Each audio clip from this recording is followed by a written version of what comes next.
It didn't feel real at first. Not in the courtroom. Not when the words came out the judge's mouth. It only started feeling real later, when the door shut behind me and didn't open again. People think prison hits you with chaos straight away. Screaming, shouting, madness. But a UK prison doesn't do that. It hits you quietly, slowly, like it's got all the time in the world. Because it does. By the time I got put in the van, the adrenaline had already worn off. The cuffs were cold, biting into my wrists, not tight enough to hurt, just tight enough to remind you who's in charge now. No windows. Just steel and silence. You don't know where you're going, how long it'll take, or who you're going with. And no one explains anything. The van pulls off, and that's when it starts.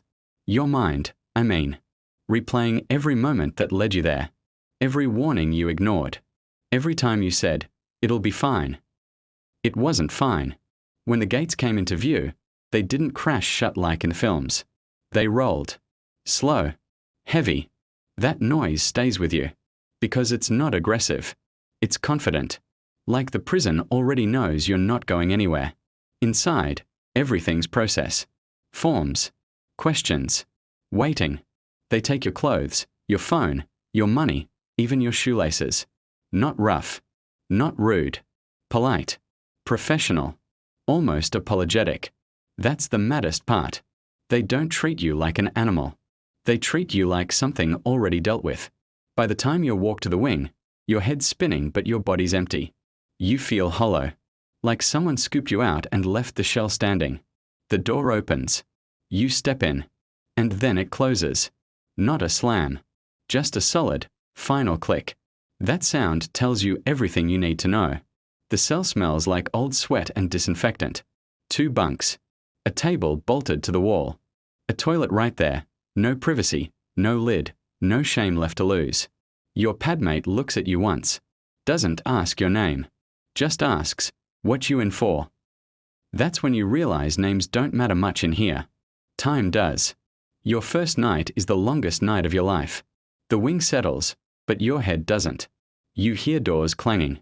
Someone shouting down the landing. Someone crying quietly into their pillow, trying not to be heard. That's the thing about UK prison. It's not loud pain. It's private pain.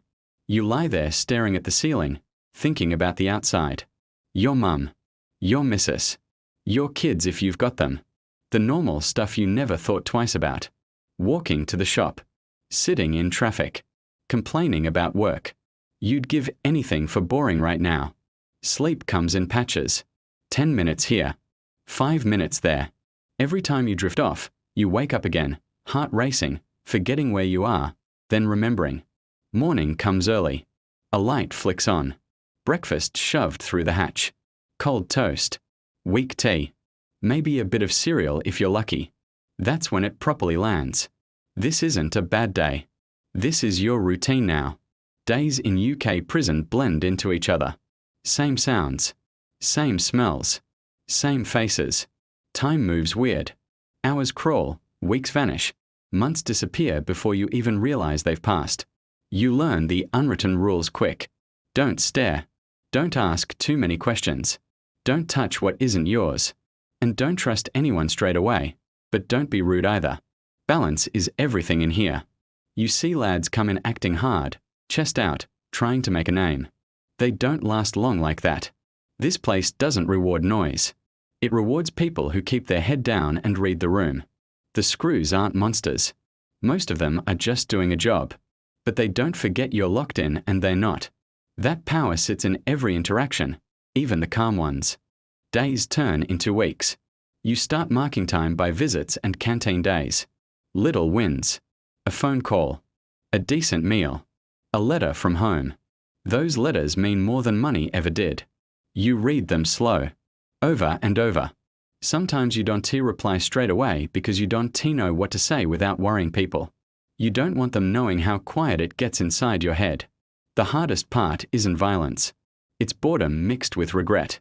Too much time to think, not enough space to escape your own thoughts. You see lads change. Some shut down. Some get angry. Some laugh more than they should, like they're trying to convince themselves they're fine. And some get comfortable. That's the scary bit no one warns you about. How prison starts to feel normal. You stop jumping at the door sounds. You stop counting days. You start planning life around mealtimes and unlocks. The outside begins to feel unreal, like a memory instead of a place. Then release starts creeping closer, and instead of excitement, you feel fear. Because out there, no one tells you when to wake up. No one tells you when to eat. No one locks the door behind you. Freedom sounds simple until you've lived without it. You watch lads leave and come back. Same faces. Same mistakes. The system lets you out, but the world doesn't always let you back in. Jobs disappear. Relationships break. People move on. Prison teaches you patience, but it also teaches you how easy it is to lose everything quietly. When release day finally comes, it doesn't feel like a movie moment. No music. No applause. Just paperwork, a bin bag of your stuff, and one last door opening. You step outside and the air feels different. Too open. Too free. Cars sound louder. People move faster. Everyone's got somewhere to be, and you're just standing there, trying to remember how to belong again. UK prison doesn't beat you with fists. It beats you with time. With routine. With silence. And even when you walk out, a part of you stays behind that door. Because once you've lived by a locked schedule, freedom never feels the same again. And that's when you realize something no one ever tells you. Getting out doesn't mean you're free. It just means the doors are no longer visible. You walk down the road with your bag, your license, a few quid if you're lucky, and suddenly you're expected to slot back into a world that never waited for you. Phones are newer. Prices are higher. People talk faster. Everyone's got opinions, plans, somewhere to be. And you are still moving at prison speed. You flinch when doors shut too loud. You still wake up early, even when you don't need to. You catch yourself counting hours for no reason. Little things mess with your head. Standing in a queue. Choosing food. Crossing the road without permission. Sounds mad, but when every decision's been made for you, choice becomes heavy. People ask, "You all right now?" You nod. Because explaining prison takes too long, and most people don't really want the truth anyway. At night, that's when it sneaks back. The silence isn't the same as the cell, but your brain doesn't know the difference. You lie there replaying things you said you'd forgotten. Faces. Voices. Doors. Some lads drink to shut it up. Some keep busy till they're exhausted. Some end up right back inside, not because they wanted to, but because it was familiar. Prison has a way of shrinking your world. Inside, life is simple. Brutal, but simple. You know the rules. You know the limits. You know where you stand. Outside, nothing's clear. People expect you to just move on. But they don't see the bit of you that's still counting footsteps, still listening for keys, still waiting to be told what's next. UK prison doesn't scream trauma. It whispers it. So quiet you don't notice until it's wrapped itself around your habits, your sleep, your temper. Some days you're grateful. Grateful to wake up in your own bed. Grateful for a hot shower, a proper cuppa, the sound of traffic outside your window. Other days, you feel lost. Like you've missed something everyone else understands. And the mad thing is, prison teaches you survival, not living. It teaches you how to wait. How to endure. How to switch parts of yourself off. Turning them back on? That's the hard part. So when people joke about prison being easy in the UK, about TVs and cells and cooked meals, they're missing the point. The punishment isn't comfort or discomfort. The punishment is time. And the way it changes how you think, how you trust, how you see yourself. You don't come out the same person who went in. No one does. Some come out quieter. Some harder. Some more determined than ever not to go back. But every single one carries something invisible with them. Because even after the sentence ends, the experience doesn't. And that's the part of UK prison no gate ever unlocks. UK prison doesn't end when the sentence does. It ends when the doors stop echoing in your head. And for some people, they never do. You can leave the cell, hand in the uniform, walk back into the world, but the routine stays with you. The silence follows you. The weight of time sits on your shoulders long after it's served. Prison doesn't always make people worse. Sometimes it makes them quieter, more careful, more aware of how fast a life can change. One decision, one moment, one door closing.